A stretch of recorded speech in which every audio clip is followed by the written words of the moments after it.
A lot of us are really convinced of the potential that we would have if somebody would call it out and notice it. But I found out something about potential. If you've really got it, when it comes time for God to use it to a fuller extent, you won't have to point to it.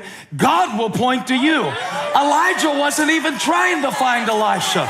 God just set his GPS and his Google map and said, that's the one. Why are the people that I pay the only ones standing up for that point?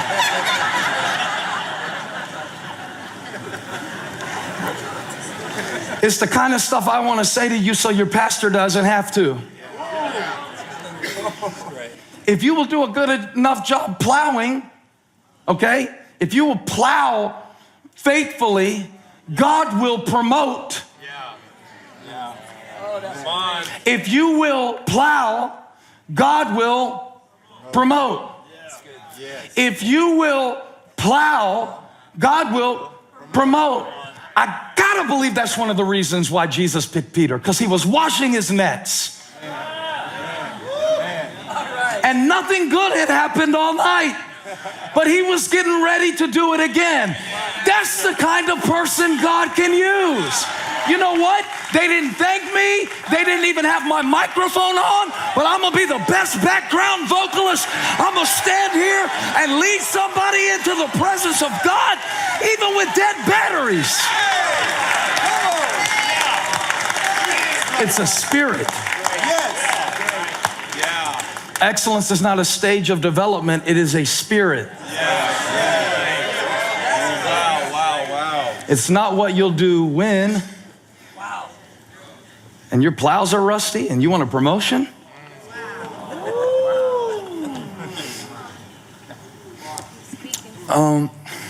Senior pastor, if what I say next doesn't work for you, correct me later with your staff. But if you are using where you are as a platform to somewhere else and you are not fully committed to the process of that ministry, the best thing you could do after this session is submit your resignation to your pastor, because he needs somebody, she needs somebody who knows how to plow.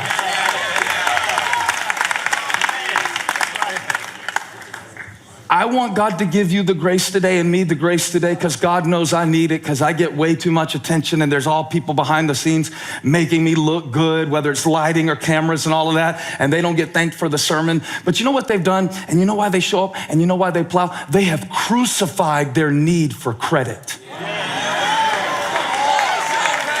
Maybe that's the best thing that could happen to you at Inside Elevation, that your need for credit would climb up on the cross so that your calling can live from this day forward. And pros do not confuse credit with contribution. Pros are just happy. Hey, what do you need me to do today? Anything? Everything? Nothing? You want me to have a mop? Or do you want me to have a microphone? And whether it's a mop or a microphone, I'm gonna move something with it. If you give me a microphone, I'll move somebody's heart with it. If you give me a mop, I'll move some dirt with it so somebody else can stand in that place. I'm not concerned about the position. I don't care. Yeah, but they didn't even know that I was the one, that it was me. They said it was Tim, and Tim's always late, and they only see Tim because he posts about it on Instagram. That's great. I feel like I could live in this point for a little while. I don't want you to miss any breakout sessions, but what good is the practicality going to do you if your heart is not positioned and centered on the purpose God has called you to fulfill, and if it's all about your preference? I mean, come on. You want to be on a winning team, or you want to be the star? Now, before you're quick to answer that, I want to be a part of it. I mean, answer it honestly. Because some of y'all would rather shine in a small space then shrink yourself and be a part of something bigger. Process reveals potential. Leonard Cohen was said to, you know Leonard Cohen, the songwriter, just passed a few months ago, and they said that if you would look at his notebooks, you would see for every verse that he kept, 80 verses that he threw away. Not 80 verse starts, not 80 verse ideas, 80 finished verses. You know what he said? You have to cut the gem to see if it shines. Wow.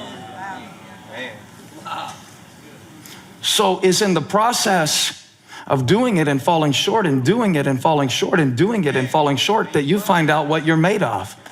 When you get to the end of yourself, that is the beginning of God's grace to fulfill your calling. Amateurs never experience this because they don't give themselves to the process if they don't receive enough praise. And they maybe got addicted to somebody clapping for every step when they were 2.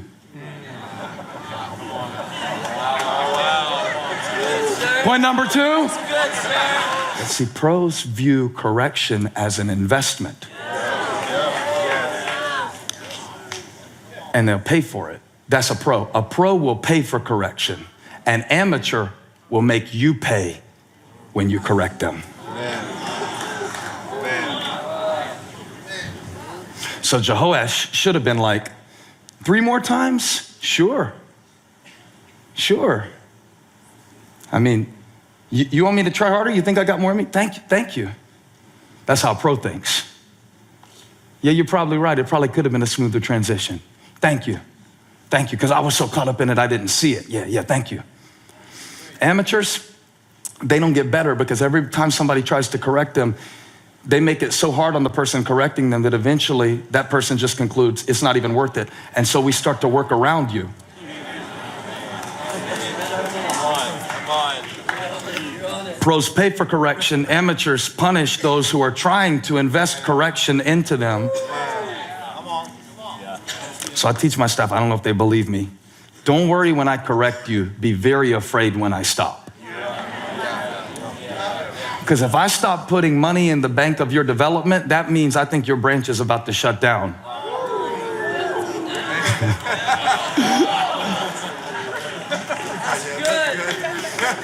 So correction is a real compliment.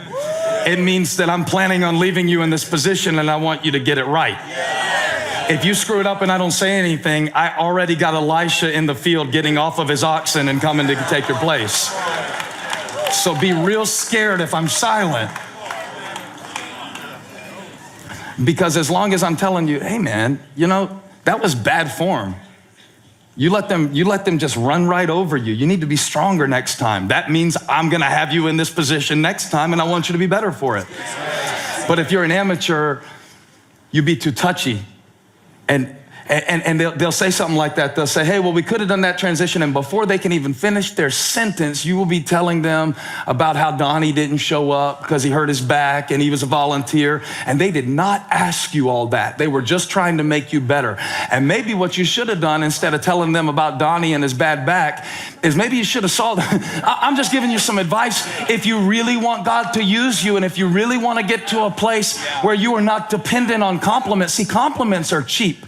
Compliments are a dime a dozen. I could walk up to you right now and say something so full of crap about how great you are, it wouldn't mean anything.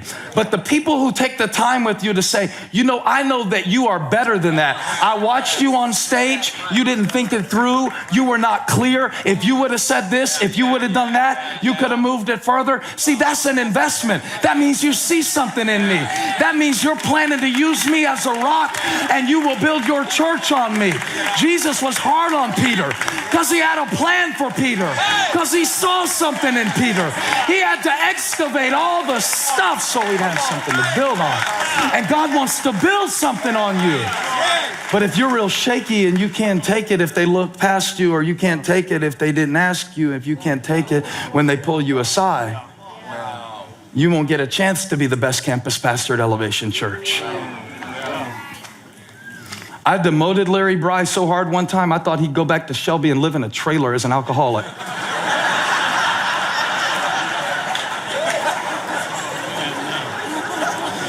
You know what he did? He got better. He got better. Feel the spirit of Buzz Williams coming on me. Get better. Touch somebody, say, get better. Get better. Get better. Get better. Get better. Get down to the bottom of what's making you do all this and appreciate the people who think enough of you. If Fed needs a coach, if the greatest of all time would pay to have somebody watch it and tell them, what a gift when somebody says that wasn't your best. What a gift. What a gift. I know the compliment feels better, but I want to get free from my need for it. It's really nice when someone tells you that they like your sermon. It's really nice. Take it. Smell it. Enjoy. I screenshot certain texts that people send me. If they tell me they really like this song or they really like this sermon or whatever, I screenshot it, I saved it. I got it in a file called Nursing Home. In case nobody ever comes to see me, I can just scroll through that stuff. Just planning ahead. Pros plan ahead.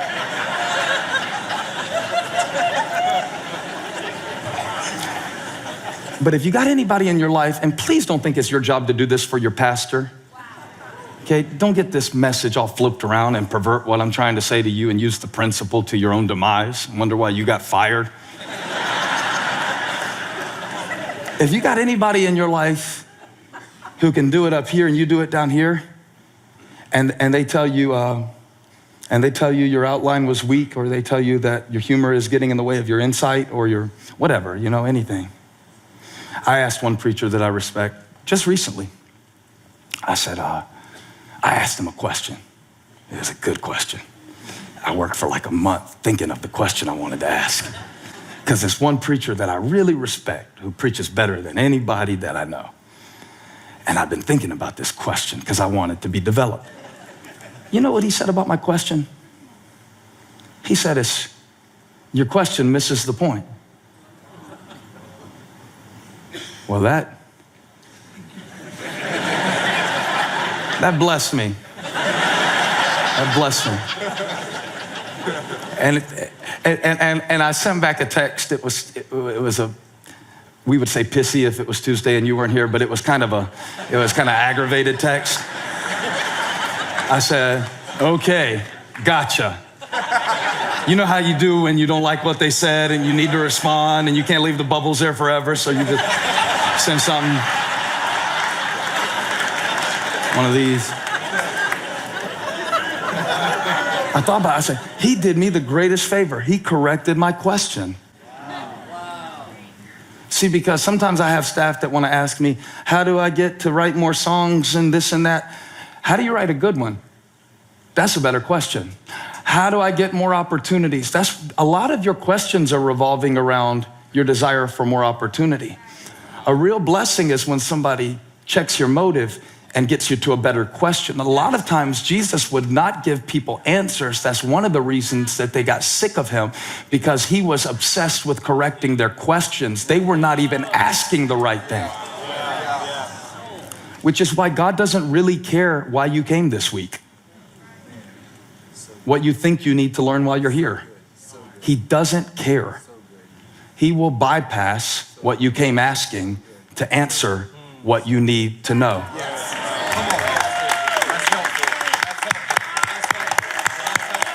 Pros encourage themselves when they're preaching better than the people are responding.